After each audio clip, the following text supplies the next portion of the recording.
Hello, you're listening to The Inner Sanctum on creepytalesradio.net.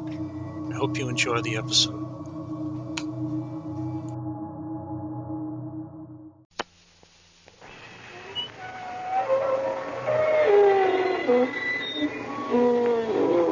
Good evening, friends. This is your host again to welcome you through the creaking door into the Inner Sanctum. Come in. Come on in. I want you to meet Ambrose, our man-shy ghost. The other night in a graveyard, he bumped into a human and was so frightened he turned flesh-colored. Yes, poor Ambrose. He's got a bad case of ants in his fantasies. He's so upset he's just a ghost of his former ghost. Was a time when we held high hope for Ambrose. Oh, yes, at Abnormal U, he was cited by his classmates as the personality most likely to split.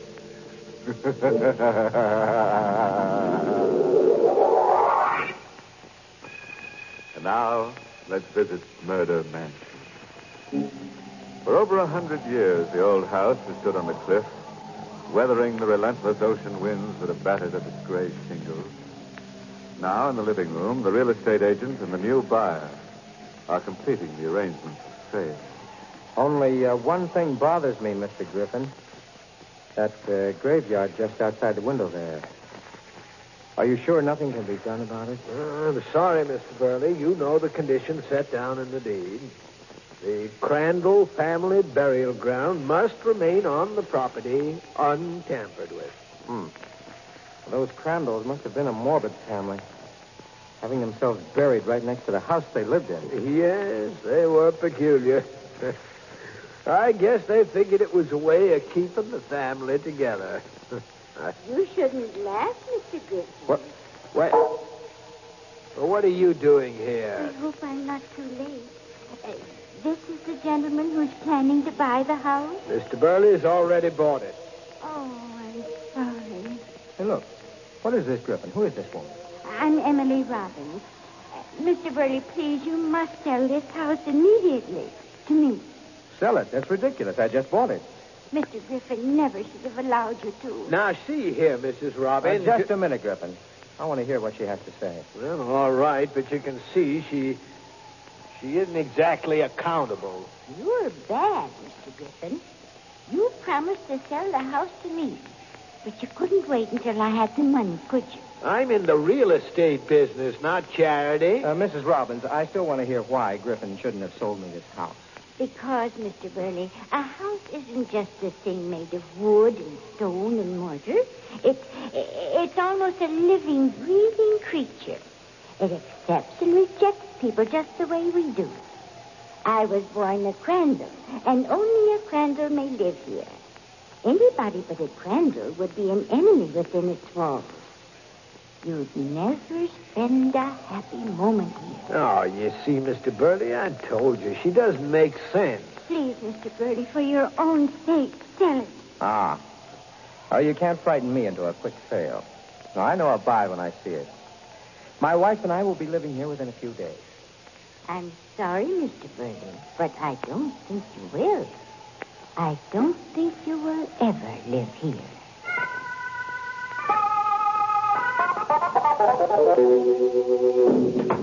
Helen!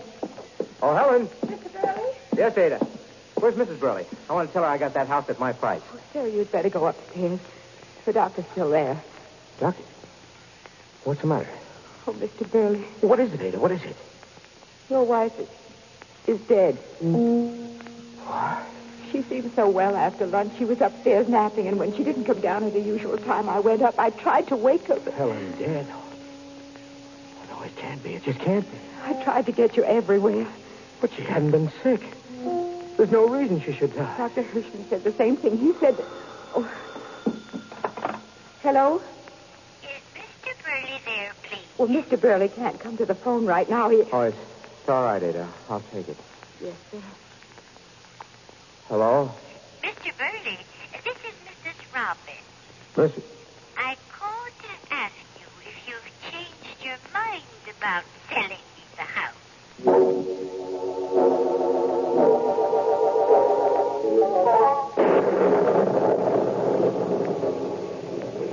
I bring you something, Mr. Burley? No, Ada, thank you. Sir, I know it's none of my business, but maybe you shouldn't have come to live in this house. Maybe you should have sold it to Mrs. Robbins. I had to come here. I have to prove to myself that a house can have no evil influence over life and death. Of course it can't. And yet, according to the doctor, my wife passed away almost at the very moment I bought this house. I'm so confused. I don't know what to think. I'm not one to butt in, but you are letting the house have an effect on you. Well, you haven't moved from that window all evening. I'm just trying to fathom things out. You've been standing there staring out at that graveyard. I'm all right. Now let me alone. Yes, sir. Good night, Mr. Burley. Good night. Hey, there. What is it, sir? That graveyard out there. When the lightning flashed just then, I saw it. So what? There was a new headstone among the old ones. A brand new headstone.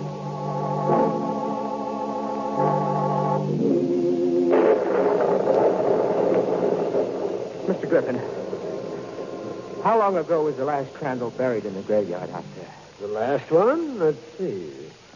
Oh, yes, it was Vincent Crandall. He died 20 years ago. 20 years. Then his headstone would have been a little worn by this time. Well, sure it would, but what are you... Then what is the meaning of the new headstone? New? Come to the window. I'll show you. Oh, now, Mr. Burley... There's a brand new headstone out there, over a fresh grave. Oh, but that's impossible. I saw it first when the lightning flashed. Well, you must be imagining things. Then see for yourself. Here, take this flashlight. Shine it out there on the graves and see for yourself. All right. Well? Mr. Burley, maybe you better see a doctor. Doctor? They're all old headstones out there. The new one is only in your mind. Give me that flashlight. Mr. Griffin, what? You've been under a terrible strain. Your wife's sudden death and all. I don't know. What made me think I saw a new headstone out there?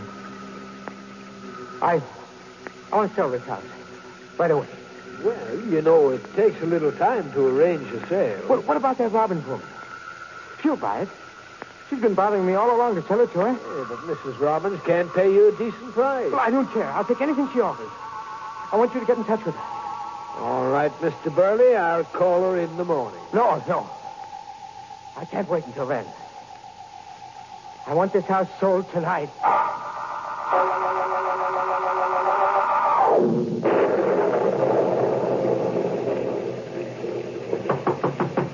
You don't understand, Mr. Griffin, why Mr. Burley had to bring me out here this time of the night. And he's made up his mind to sell. He wants to close the deal tonight.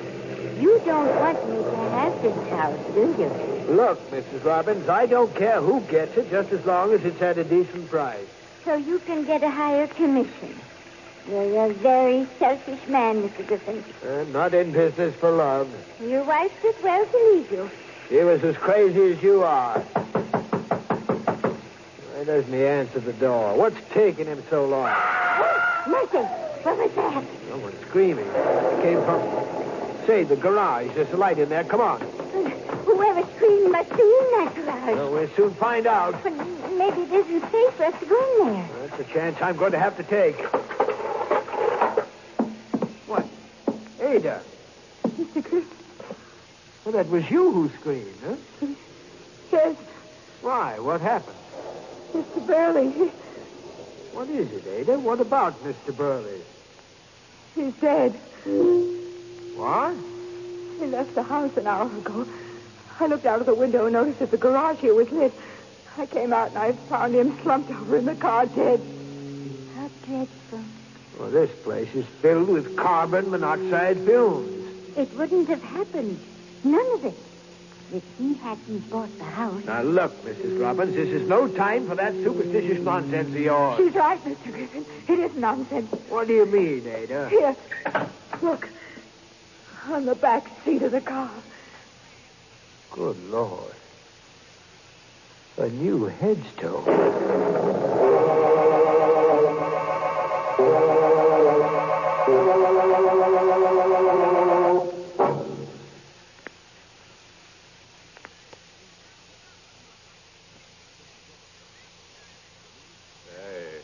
Anybody want to buy a house?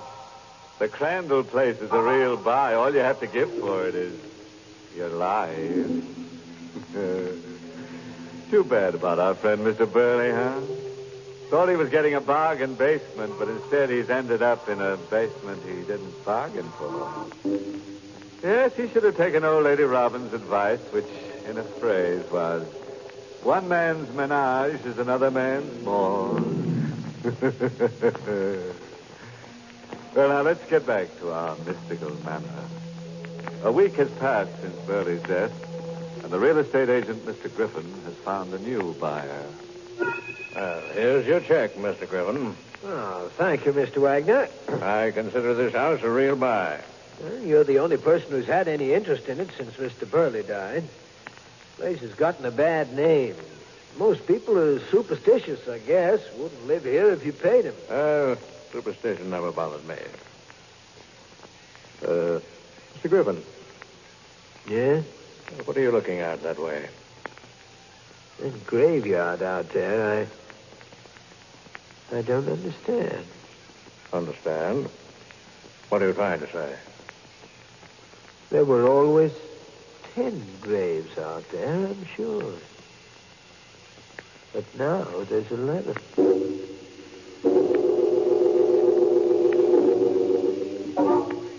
I'm sorry, Mrs. Robbins, but nothing you say can persuade me to sell.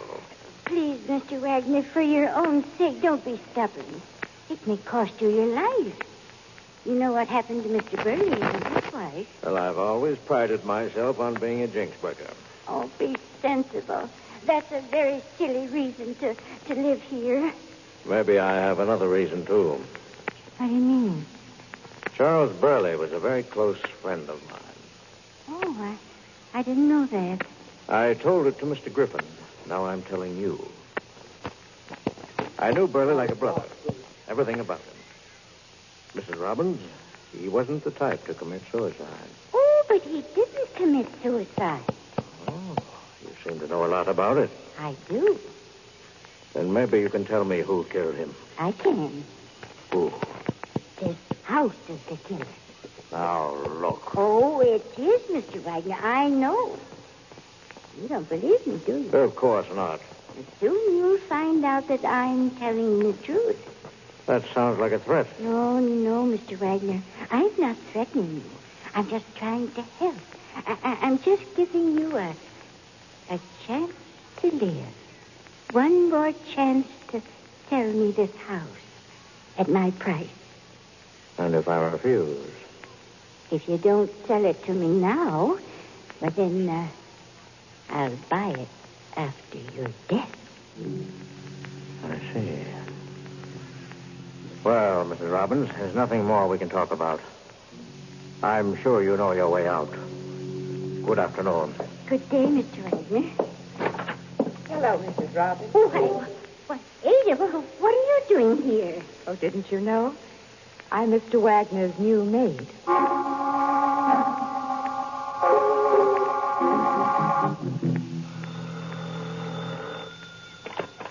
Hello. Mr. Griffin?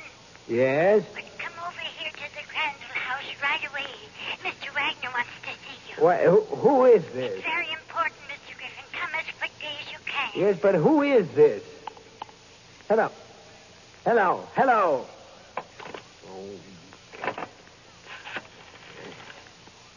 Your number, please. Operator, get me Maine 6539 and hurry. Yes, sir. I'm sorry, sir, but that line is disconnected. Disconnected? What?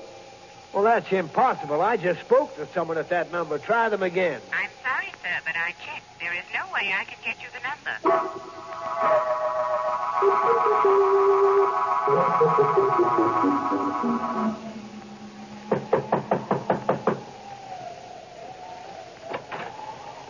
Come in, Mr. Griffin. Mrs. Robbins, what are you doing here at the Crandall house? I was waiting for you, Mr. Griffin. I don't understand. Come in, please. I was the one who called you on the phone to come out here. I didn't say who I was because I didn't want to mention names. But I tried to get the phone here right after you hung up. The operator said the line was disconnected. It is. The wire has been cut. I walked down the road to the mobile gas station to call you to come out here. Mrs. Robbins, just what is this all about anyway? Why are you here, and where is Ada and Mr. Wagner? Ada's left. She's gone away. For good. What?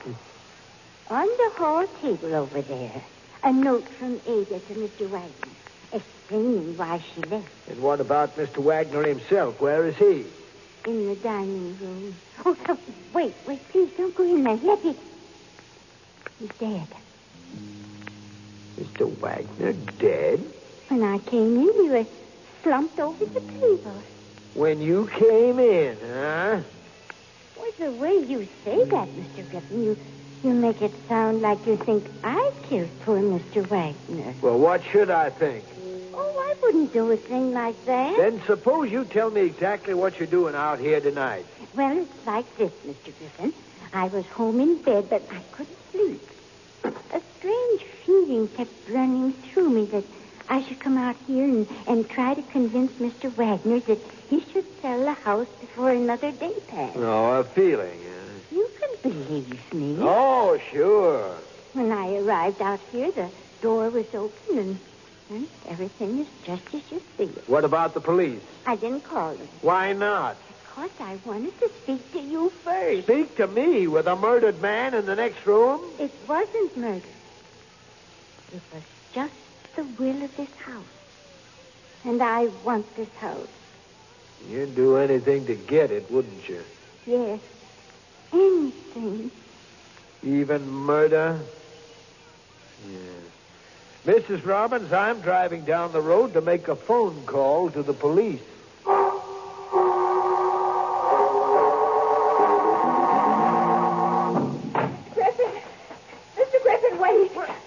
Ada, what are you doing here? I was watching you and Mrs. Robbins through the window. Mr. Wagner is dead. I know. But how could you? You left the house this morning. I saw his body slumped over the table. You think the same as I do, don't you? Oh, what do you mean by that? You suspect Mrs. Robbins, too. In a way. But I also suspect you, Ada. Me? But I can't exactly figure out what your game is. Game? I have no game. And why did you leave a note saying you were going away? What note? There's no use lying. I saw it myself on the hall table. But you must be mistaken. Today is my day off. I left the house early this morning. I didn't write a note. Well, if you are telling the truth... I am. Then I know who did write that note. You wait right here for me. I'll be back in 10 minutes. Keep your eye on the house. Where are you going? The phone inside is disconnected. I'm going down the road to call the police. I'll go with you. Why? I'd rather not stay here alone. Mrs. Robbins doesn't know you're out here. You're safe. But just the same, I'd feel better if I went with you. I'm not taking you with me. You act as if you're afraid of me. Maybe I am. But why? Why? Because when Mrs. Burley died, you were in the house. The same with Mr. Burley. And now Mr. Wagner. You were there when every victim died, Ada. I won't let you in this car with me.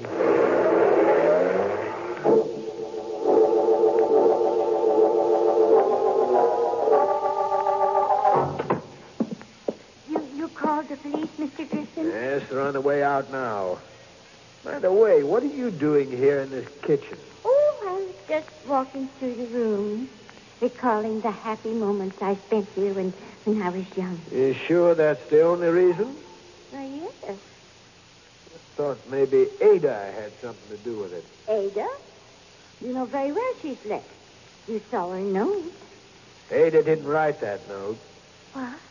I talked to her outside this house 15 minutes ago. She was to wait out there for me until I got back. She wasn't there. What's happened to her? I didn't see Ada, but wait. What is it? About 5 minutes ago, I thought I heard something move down the cellar. The cellar? Yes, but then I thought it was just my imagination. Hold on a minute. Smell it. Just now. I heard it, too. Something or someone is down there. Come on. We're going down into the cellar to look around. Mr. Griffin, look. Look, it's lit down there in the cellar. Yeah. Go on.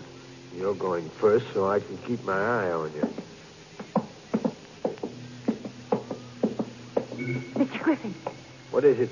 The hole in the floor here. Huh? Well, one of the stone flooring slabs has been removed.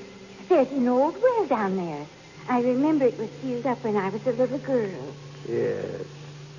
And I can see the slab was freshly removed. I wonder why. Mr. Griffin. What now? Behind you, in the shadow. Look, there's a woman's body. It's Ada. She's dead. Yes, I know. Why, you say it as if you were sure we would find her this way. I was sure. You see, Mrs. Robbins, I killed her. I didn't have quite enough time to dispose of her body in the old well here. I heard you moving about upstairs in the kitchen. But why did you kill her, Mr. Griffin? Because she insisted on living in this house like the others. Then it wasn't this house. It wasn't because they weren't Crandall's. Of course not, but your idiotic superstition about this place helped my plan. Mrs. Burley's sudden, peculiar death was a lucky coincidence for me. It gave me the idea for the others. I needed a series of deaths to completely destroy the value of this place, so no one would ever live in it. But why? On several occasions, you mentioned my wife, Mrs. Robbins. You see, you were wrong about her, as everybody else was wrong. She didn't run away from me. She would have, but I killed her. And her body is down at the bottom of that well, just as Ada's will be, and just as yours will be. But the police are coming. They'll find you out. You foolish old woman, do you think I really called them? Now, Mrs. Robbins. No, please don't come near me. You wanted to stay in this house. Now you will, forever. No. You're going to get the thing you wanted most. What? Oh! You're not going to kill her, too. Ada. Yes, Ada. No, it can't be. You're dead. Not yet. Not completely. There's just enough life left. No, my leg. Let me go. Let me go. The well. I'll fall in there. Leg. Ada. Oh, Ada. You thought it was nonsense, didn't you, Mr. Griffin? But it was this house that kept her alive long enough to protect me. My house, Mr. Griffin.